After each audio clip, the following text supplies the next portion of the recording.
Good evening, ladies and gentlemen. Welcome to this meeting of the Planning and Development Council of the Town of Oakville. Madam Clerk, do we have any regrets this evening? There are no regrets this evening. Thank you. Councilor, are there declarations of pecuniary interest? Thank you. Could we have a mover and seconder to resolve in a committee of the whole? Councilor Grant, Councilor Lapworth, thank you. All in favor? That carries, and we are in committee of the whole. We have no consent items on tonight's agenda, and we have a public hearing item. Before we begin, let me ask if there are any members of the public here with information for council on this item, or any member of the public or council who would like a presentation on this item. Thank you. Then in that case, I'll look to council for a motion. Councilor Adams. I'll move item 1. I'll give you a staff recommendation for item 1. Thank you. Councilor Adams moves the staff recommendation. Discussion, all in favor? Opposed? It is carried.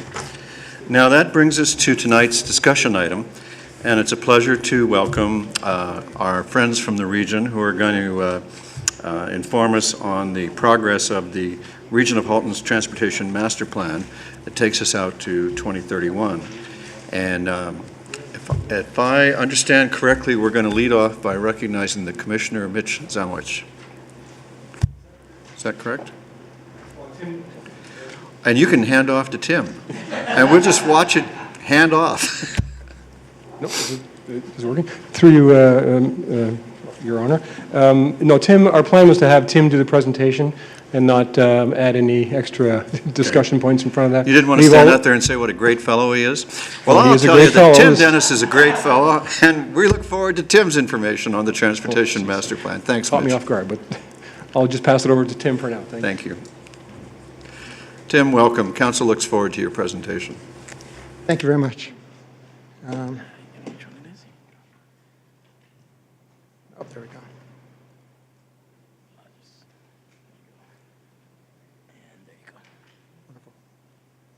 Mayor Burton, members of council, thank you very much for this opportunity to provide an overview and update on the development of the Regional Transportation Master Plan for 2021 to 2031 prior to the final public information centers that we're holding in each of the local municipalities. In the case of Oakville, the PIC will be held at the Halton Regional Center this Thursday, March 24th, commencing at 6:30 p.m. with a presentation at 7 p.m., and I believe you've all received individual invitations to that meeting. As you've already met, I'm joined this evening by Mitch Zamowicz, Commissioner of Public Works for the region, Alvaro Almuina, who is from GHD Consultants, and he's the project consultant, and also members of the region's projects staff. The presentation this evening is going to provide some background to the development of the Transportation Master Plan, the process that we're following to develop the plan, the projected travel demand within the region to 2031, the draft transportation system that we've identified through our investigations, and the next steps for the completion and approval of the Transportation Master Plan. The objective of the Transportation Master Plan is to develop a transportation system that supports the policies and objectives that were established through ROPA 38 to 2031. That's Sustainable Halton, which was approved by Regional Council in December of 2009. And through this process, we are looking to maintain the current level of service within the transportation system, provide for travel options that would include auto, transit, active transportation, including cycling and walking, support sustainable community development, active and healthy lifestyle, and economic development. To achieve these objectives and identify a sustainable transportation system to address the demand from 2021 to 2031, we are following a class environmental assessment process for master plans. We're analyzing the transportation demand to 2031. We are following a process and giving consideration to provincial legislation, including Places to Grow, Bill 163, which is the Metro Links Act, and also the policies and objectives established through the Big Move, which was the Metro Links Regional Transportation Master Plan that was issued in 2008.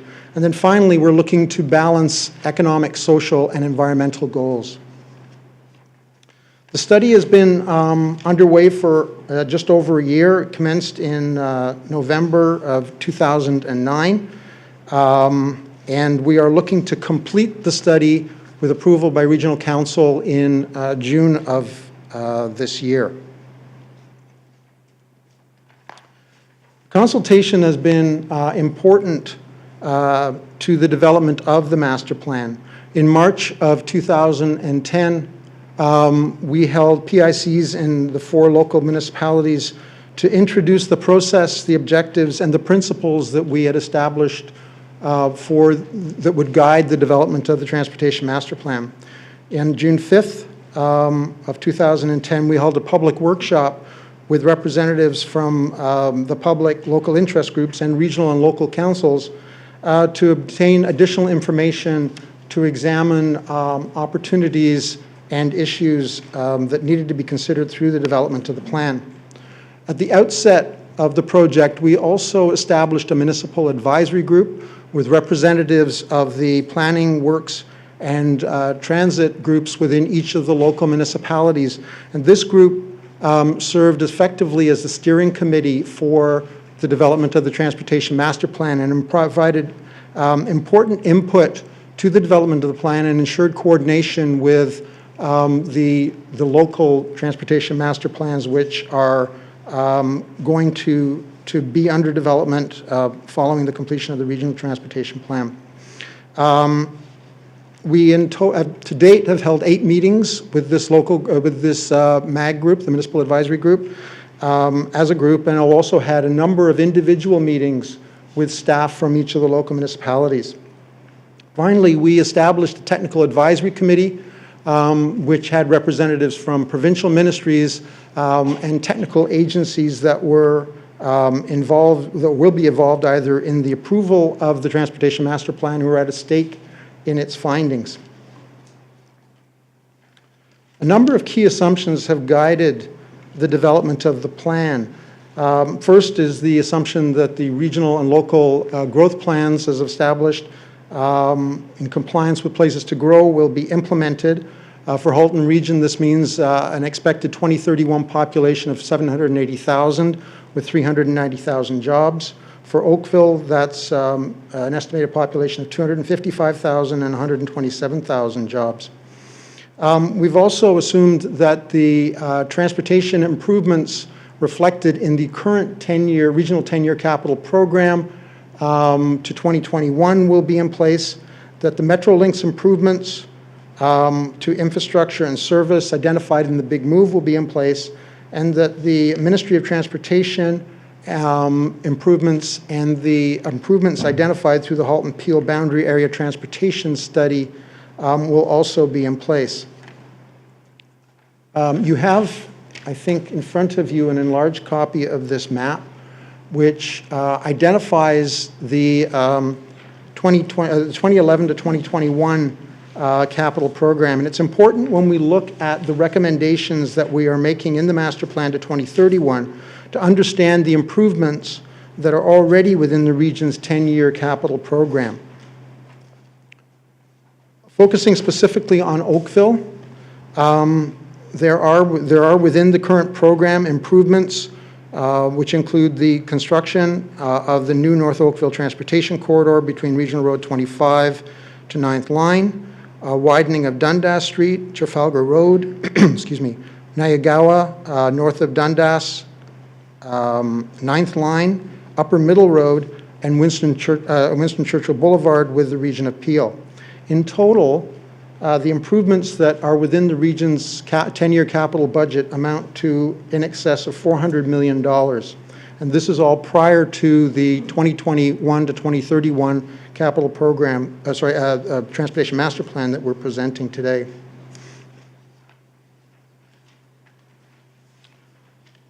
The demand that the Transportation Master Plan has to address in terms of trip demand is a key input to the development of the plan. Based on the ROPA 38 growth projections and monitored travel patterns, we established the demand that we expect to see within the region to 2031. And this figure shows that in total, during the peak travel period, which we've established as 3:30 p.m. to 6:30 p.m., we would expect to see a total of 613,000 trips across the region. 344,000 of these trips would be internal trips, and those are trips that start and end within the region. An example of these trips would be local trips to the GO station. External trips, we're looking at 269,000, and these then would be trips, again, looking at typical trips within the region, would be trips that somebody would take, say, from the Trafalgar GO station into Union. That's an external trip.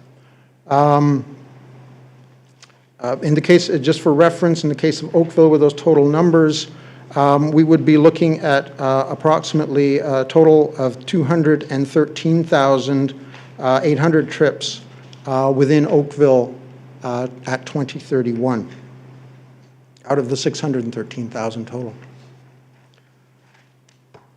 Based on the trip projections and the system improvements that we've identified to 2021, both on the region, within the region's capital budget and also planned by the MTO, Metrolinx, and the local improvements, we established the additional capacity that would be required within the network to 2031. And so this table on slide 12, or the map on slide 12, identifies the additional north-south capacity that would be required in terms of lane equivalents across the region. And the next slide identifies the additional capacity that would be required in an east-west direction. Having established the capacity demand, we proceeded to identify system improvements to address the transportation need to 2031.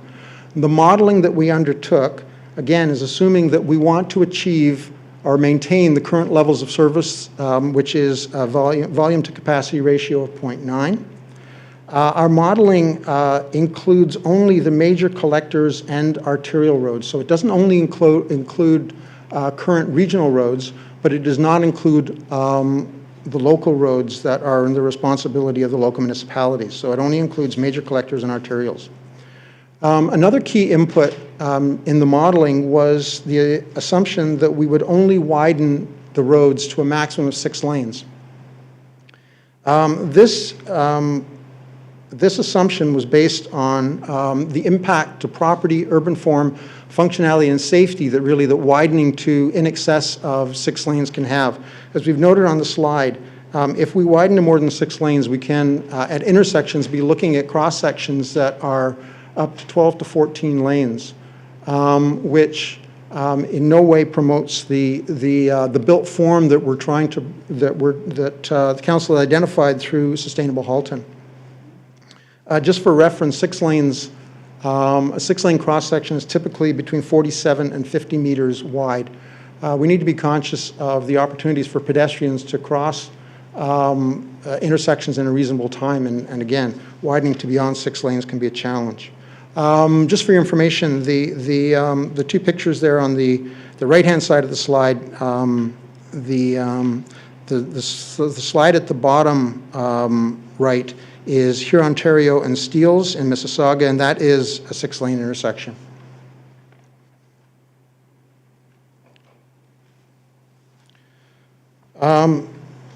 Looking at slide 15, then, you should be provided also your second enlarged map identifies the draft 2031 road program. And based on our modeling, this map illustrates what we expect the regional road network and the broader transportation system to look like in 2031. And as you can see, the majority of the regional roads within the urban boundary are widened to 6 lanes.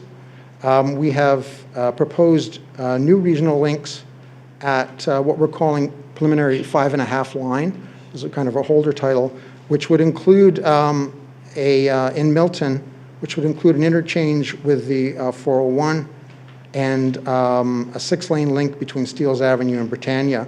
We're also proposing the 6-lane extension of James Snow Parkway between Britannia and Highway 407, which would then link into Nayagawa, and a new North Service Road link between Oakville and Burlington, indicated in the bubble at across Bronte Creek, indicating that a new regional link would be required somewhere in this area to provide additional capacity.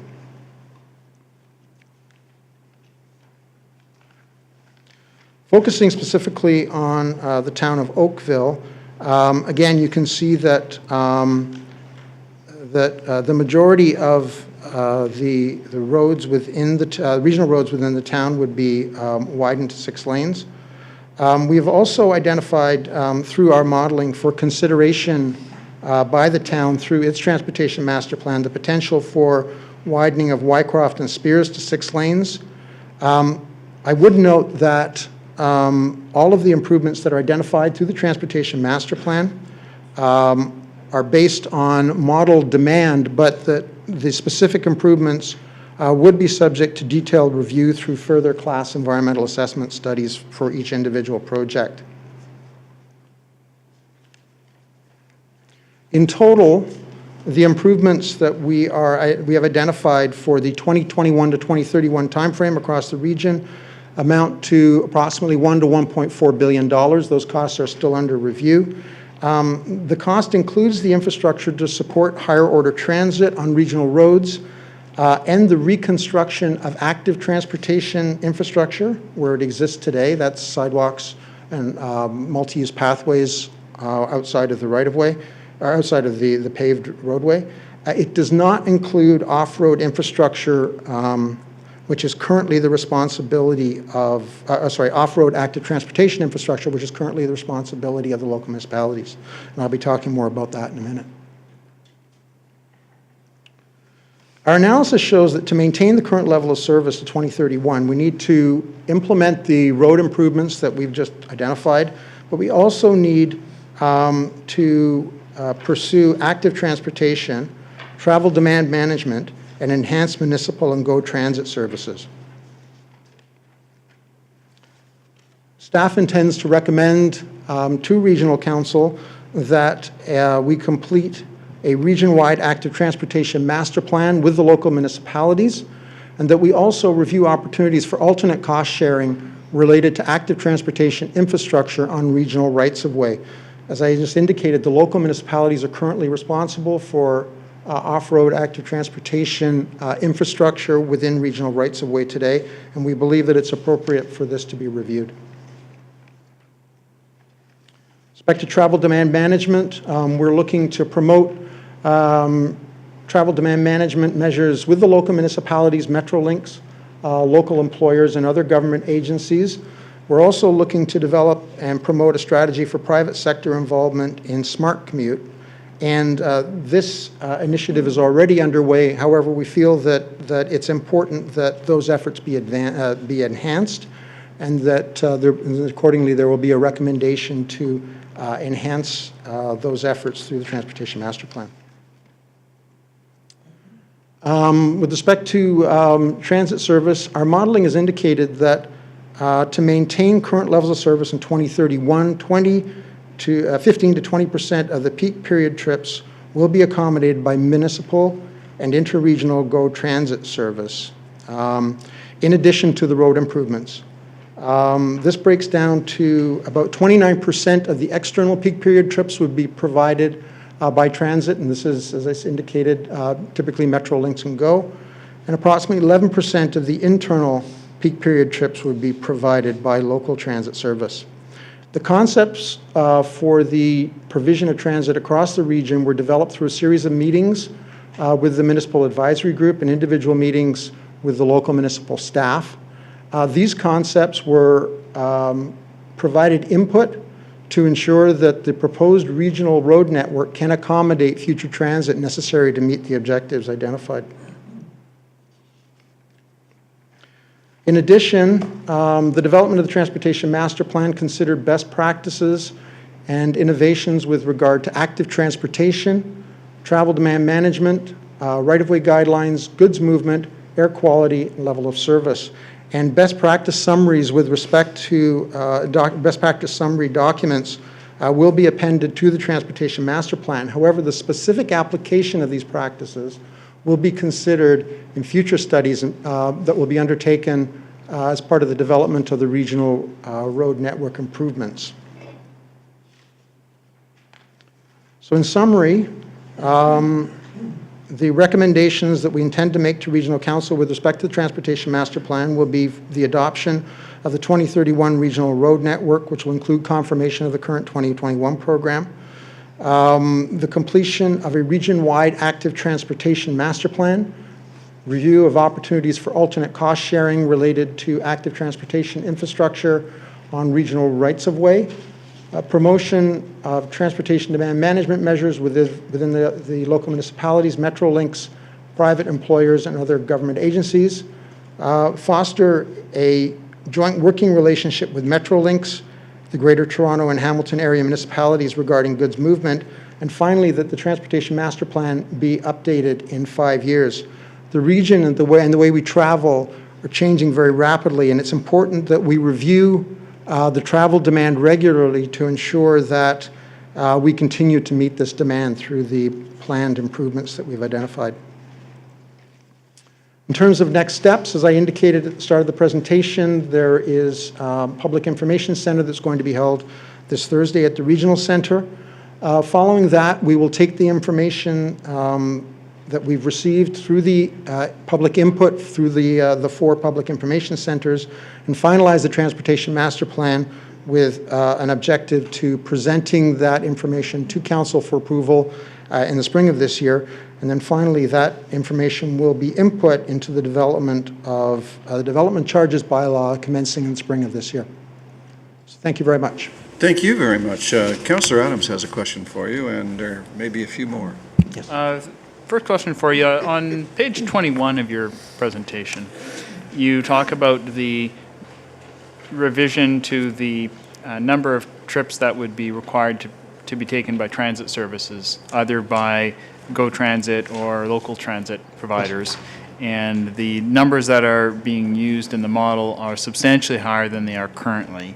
Can you break that down for Oakville in terms of what the assumption is within the Oakville boundaries?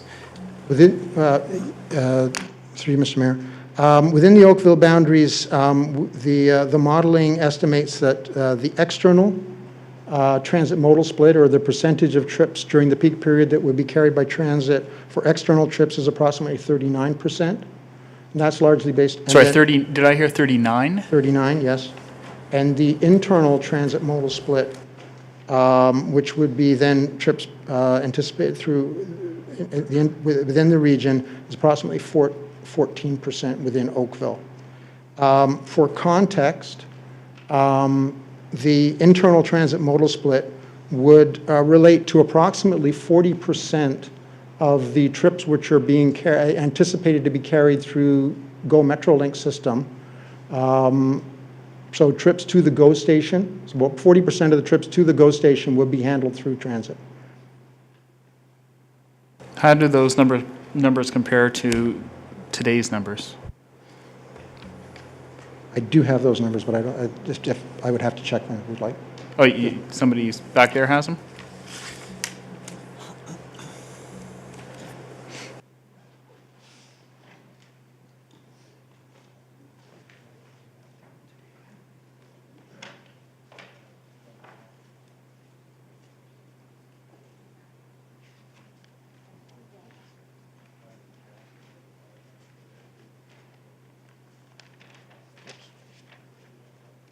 I apologize for that. Excuse me, I apologize.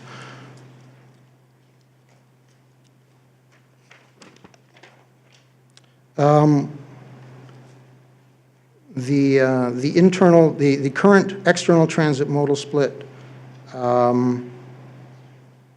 within Oakville is approximately 9%, and the internal, based on the information here, is approximately 3%. Okay, so your modeling is asking for a fourfold increase, more than a fourfold increase in transit usage as a percentage of the total, going from 9% to 39% and 3% to 14%? That's correct. Okay, that seems risky. That must be why they called it the road to change. Absolutely, that's why it's called the Road to Change. Now, other municipalities have equally challenging targets, I'll call it. And how does the transportation plan require each of the local municipalities to beef up its local transit and pay for that local transit? In Oakville, we currently have the highest per capita spending on transit of the 4 municipalities, and we're up close to $100 a person. And if you go all the way down to the other end of the spectrum, Halton Hills has, I believe, 0. And how do we require the other municipalities to beef up their transit so that the whole network works? As through you, Mr. Mayor, the modeling, as I indicated, the modeling that we prepared for the development of the Transportation Master Plan identified a limit to the widening of 6 lanes for the regional road network. Additional capacity to accommodate the trip demand is being accommodated through transit, active transportation, and travel demand management. So that the level of transit that is required within each of the local, would be required to achieve the level of service objectives within each of the local municipalities is then specifically dependent on the additional capacity required that is not being accommodated through active transportation, travel demand management, and road widenings. At this stage, as I indicated, we worked with the local municipalities to develop a high-level strategy document for to identify the higher order transit that would be required to meet those level of service objectives. But that document is intended to provide input to the local municipalities and does not specifically define, at this point in time, revenues that would be required within each of the local municipalities. It appears to me there's an unfunded requirement here for the transit systems to work, and they're unfunded out 20 years. And so you have an issue where even if today's council agreed to the plan, you're at the risk of a future council determining that they're unwilling to fund the transit system to the extent that maybe it's required in order for the full transportation system to work. Is anybody dreaming up a mechanism to ensure that the funding is available, the operating funding is available for the transit system?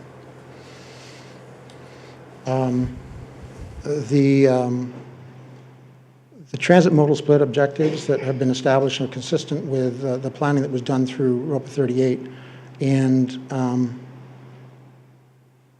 excuse me, apologize, I lost my train of thought.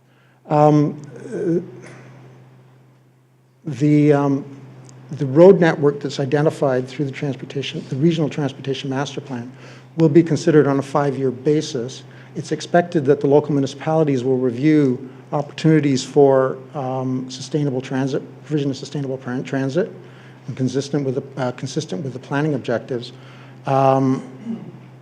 If in fact that's not the case, then it would be the expectation that subsequent reviews of the regional transportation master plan and the local transportation master plans would look to accommodate those services in other ways. All right. Well, we've had lots of this discussion of the region, and I'll leave off.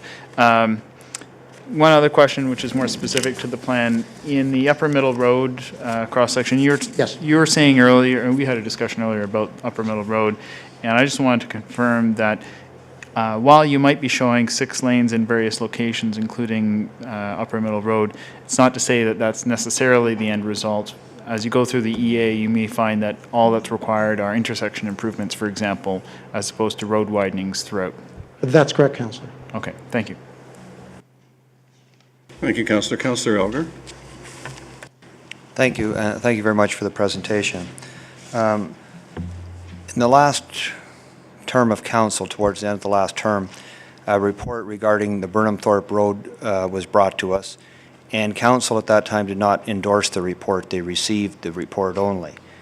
Based on the fact that it was only received, going forward, if we decide as a council that we don't need the crossing over the 16-mile creek at Burnhamthorpe, how would we go about that, get the wheels in motion now? The North Oakville Transportation Corridor is referred to as Burnhamthorpe. As you indicated, the environmental assessment for that project was approved by the minister. Regional Council has approved funding within the capital budget, the current capital budget, for the implementation of the project. The specific timing of the project would be subject to council approval. At this point in time, staff is proceeding with the design of the project, but Regional Council would have an opportunity to consider the timing of those works. But the project was never endorsed by council. That report that came to us in September, I believe it was August or September, it was just received? The report and the environmental assessment for that specific project followed the environmental assessment process. Specific council approval of the EA is not required, and for that reason, the endorsement of the specific endorsement of the EA was not required by Regional Council.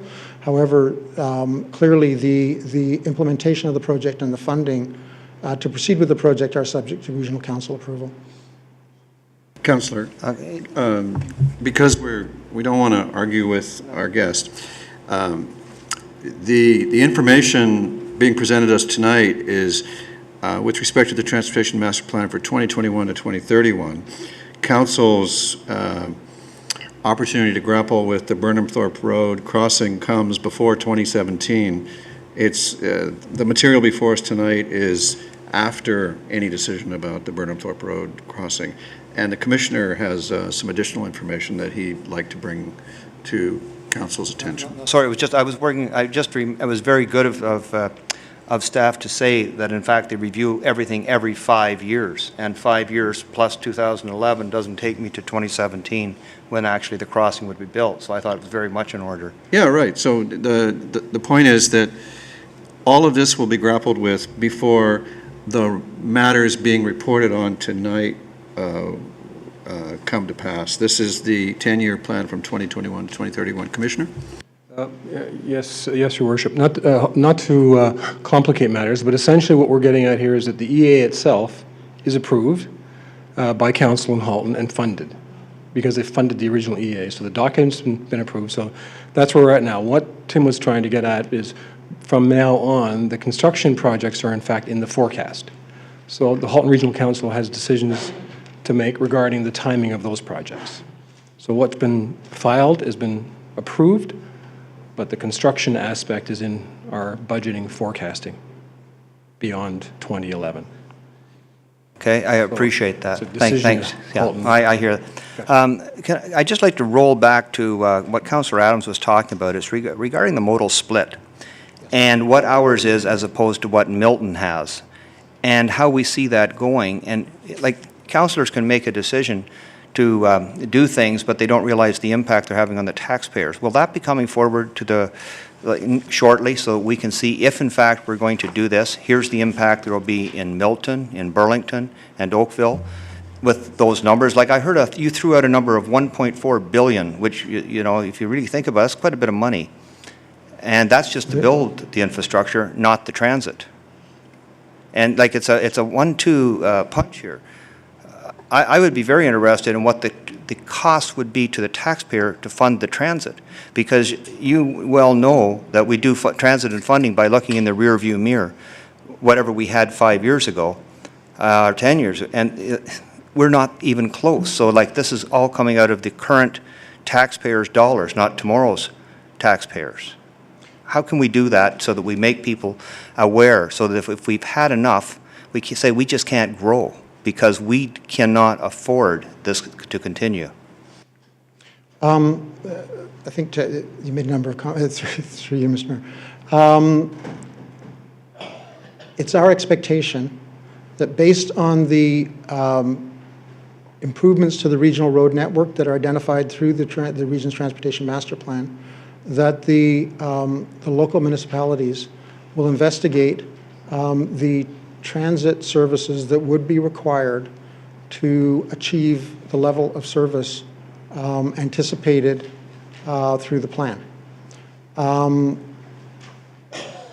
The impact to the local municipalities as a result of that will, and the investigation that will be undertaken by the local municipalities will then determine whether or not, in fact, those levels of service, transit levels of service, are sustainable. If they are not, then there will need to be a further review. Again, we identified that there would be a 5-year review of the Transportation Master Plan, which would again look at improvements to, the regional and road network necessary in order to try to achieve those levels of service. If I can make one more comment. I think that it's important that when we're looking at this, that we understand that the transportation system serving the residents within Halton is a multi-tiered system which includes provincial facilities and services, regional facilities, and local facilities and services. And they are all integrated.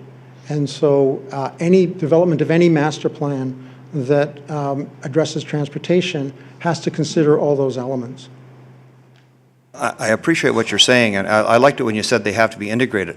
But what I would like to see is for integration at the front end, so that the Oakville staff can actually say now, based on what we know and what projections you're putting in here, this is what the cost will be based on the current method of funding that we have today. Like, was that possible? Like, I've always noticed, it's always like if the province does something, then the region does it. By the time it gets to the town, it's almost too late.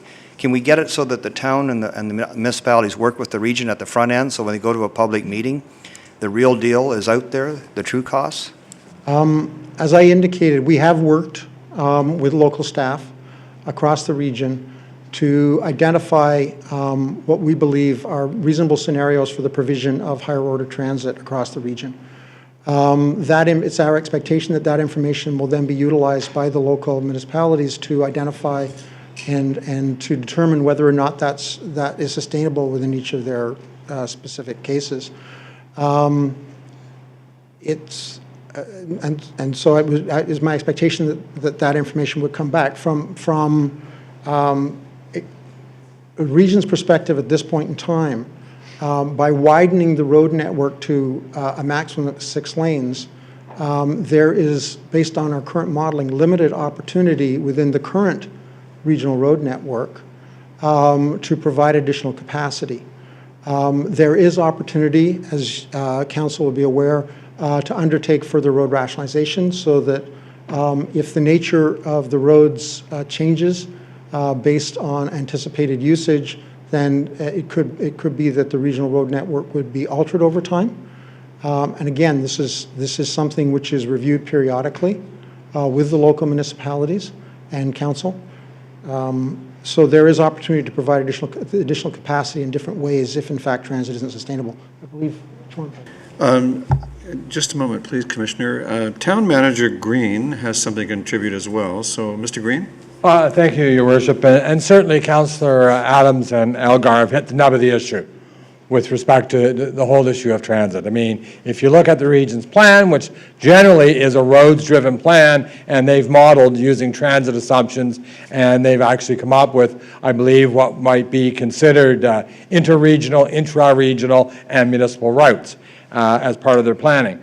What has to happen now is, unfortunately, an iterative process, because as Tim has referred to, there's multi-jurisdictions here. Now, the town of Oakville, through Mr. Bloomer's group, will be starting our transportation master plan within probably coming months, which will also then take that information from the region, begin to look at it through the lens of the town of Oakville as to how our system operates and what type of higher level integration of interregional transit will need to see. So it is somewhat of an iterative process, but what I would hope on behalf of the 4 area municipalities in the region is within about, say, 12 to 15 months, because I'm assuming our neighboring municipalities of Milton and Burlington in particular are looking at their transit plans, is we'll see what those gaps are with respect to the municipal systems, with respect to the provincial system, and then it will really be a combination of the regional governments and local governments to look at how to come up with a solution and perhaps, more than likely, again, approach the province. But it is an iterative process. It is one of identifying gaps. The region will have, as through their assumptions, they've made the assumptions with respect to the modal splits. We will look after how achievable that might be, what is the gap, and how do you close the gap. And normally, as you've hit it, gap talks about money. And that will be the issue that I believe the 4 area municipalities and the region will be grappling with in about a year and a half's time, once we've all done our master plans. And as the speaker has said, every 5 years, one has a look at their master plan and adjust from there. But unfortunately, you've hit the nub of the problem. It's transit. The roads are generally easier to predict, but because of funding problems, it's the transit where we, in fact, have the difficulty. Thank you, Mr. Green. Councillor Elgar? Well, I think we all know that the problem is this is going to be done. I think the timeline was March. You're going to have something ready. I think you've had a scale of how you've gone to the public, you've done this, and it'll be all done in March at the region. But I'm telling you, there's an awful lot of information that we need, and that's where it would have been nice to have it up front, so so everybody could have worked at it at once. Because I think it'll just blow people right out of the water when they see the numbers. Thank you, Councillor. Mr. Commissioner. I don't want to prolong the discussion on this issue, but I think it's important to, Ray Green summed it up perfectly. I was actually going to say that. But what he did, the iterative process is really key here. I think it's important to note that the next 5 years is no different in our transportation plan that was already in our plan. So we have a longer plan, but the next 5 years in terms of our construction program is essentially the same. So we're not having to change anything in our current plan. So we've got some time to deal with that. City of Burlington is moving forward with their 10-year transit plan, and I believe their transportation master plan. You're beginning yours now, and that whole discussion about the transit impacts in a far more detailed fashion will be able to be developed by the experts. We put it together as best we can, but we're not the transit providers. So we have, I believe strongly, we have the time to go through that assessment and adjust our plan as we move forward. What we have for you today is a master plan that lets us move forward to get our development charge bylaw in place and do all those other things that need to get done. The other point I wanted to clarify, and that is a discussion we had probably 12 months ago when we talked about the modal split issue and our road construction and so on. And essentially, the roads are being widened as much as they can be widened. So that answers the one question about the DC issue. It doesn't answer the funding for transit, but it answers the roads are being built to the limit they can be for this DC process. And that was something that this exercise answered for us. So I do believe we have time to wrestle with those issues. Thank you, Commissioner. Yeah, I didn't want to shoot the messenger here. I just know that if you go back over the last 20 years, what we say the modal split is going to be when the region does their targets and with the actual numbers, there's absolutely no correlation. So, thank you. Commissioner, or one of you, on behalf of others who speak to me about this all the time, could you advise us to what extent you evaluated the benefit that you might achieve by using roundabouts for those intersections? Would you increase the capacity of your roads if you had roundabouts instead of traditional intersections? And would roundabouts help solve your pedestrian crossing issue? Where in all of this, what consideration did you give to roundabouts?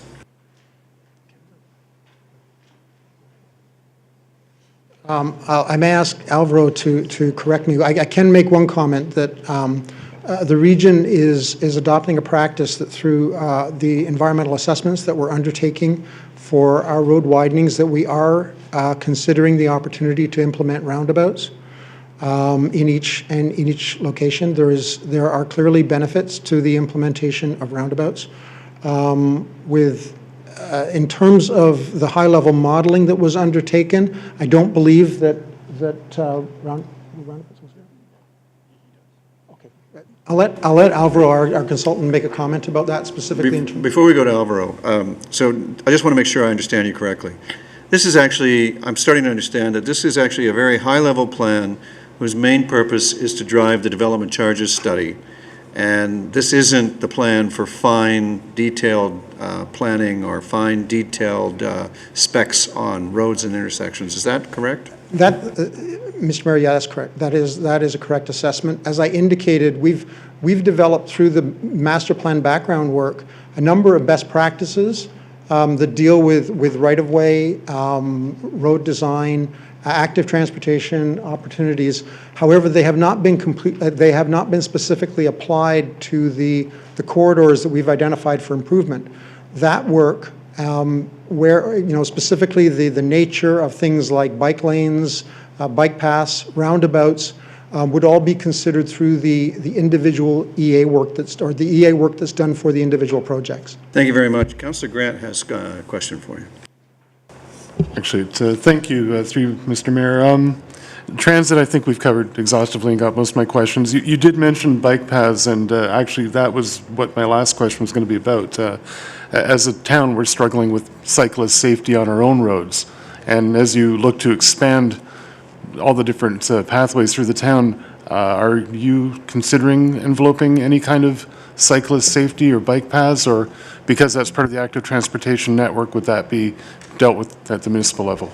Yes, the active transportation plan that I identified would incorporate pedestrian and cycling, and so clearly active transportation is an important element to our plan. We are looking to aggressively promote and provide active transportation facilities.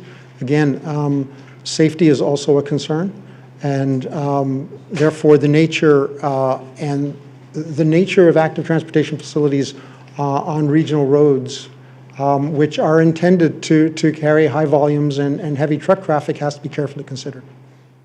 So when you're talking about careful consideration, are we talking about some sort of a physical barrier between the road, or are we talking about having perhaps next to the sidewalk a paved pathway of some sort?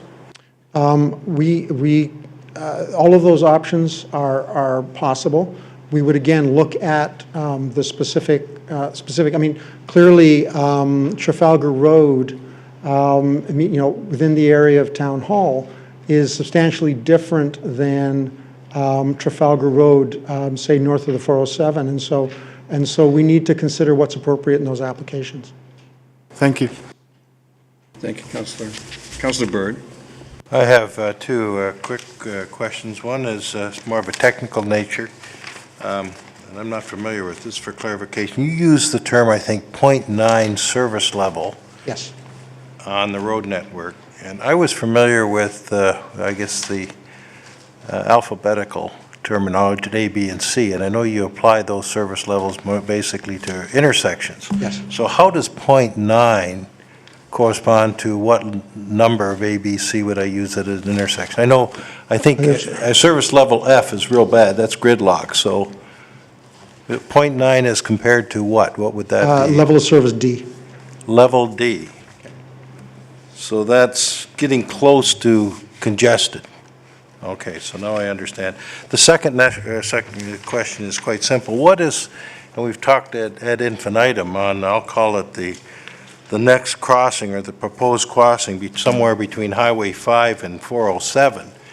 I don't want to use the term Burnham Thorpe extension because that gets everybody excited. But what would be the cost of that connection, estimated cost, should it go forward? In today's dollars, I know we're trying to project it sometime in the future. I can get you that number quickly, and that's in the current 10-year capital program. Yeah. What are we talking here in millions?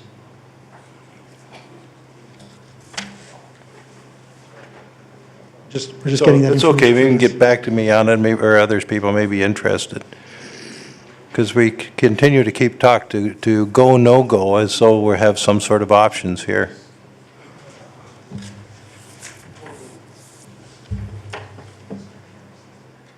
Councillor Bird, did you have another question as well? No, only the two. Okay. Any others? 0.9 equals to D. If I could, we can convert, it's approximately 125 million, Councillor. Thank you very much, Mr. Dennis. Thank you. Council, and I appreciate all of your fine information this evening. Thank you. I appreciate the opportunity. Thank you. Council, the recommendation is that we receive the report. I'll look for Councillor Johnston moves it. All in favor? Opposed? That's carried. Now, Council, we have before us item number 3, the notice of intention to demolish at 74 Howard. And the recommendation is that the Planning Services report be received. How do you wish to proceed? Councillor Johnston. Councillor Johnston moves receipt. Is there discussion? All in favor? Opposed? That is carried. All right, Council, now we have a confidential discussion item concerning litigation or potential litigation, and it involves the Scenic Ward 6.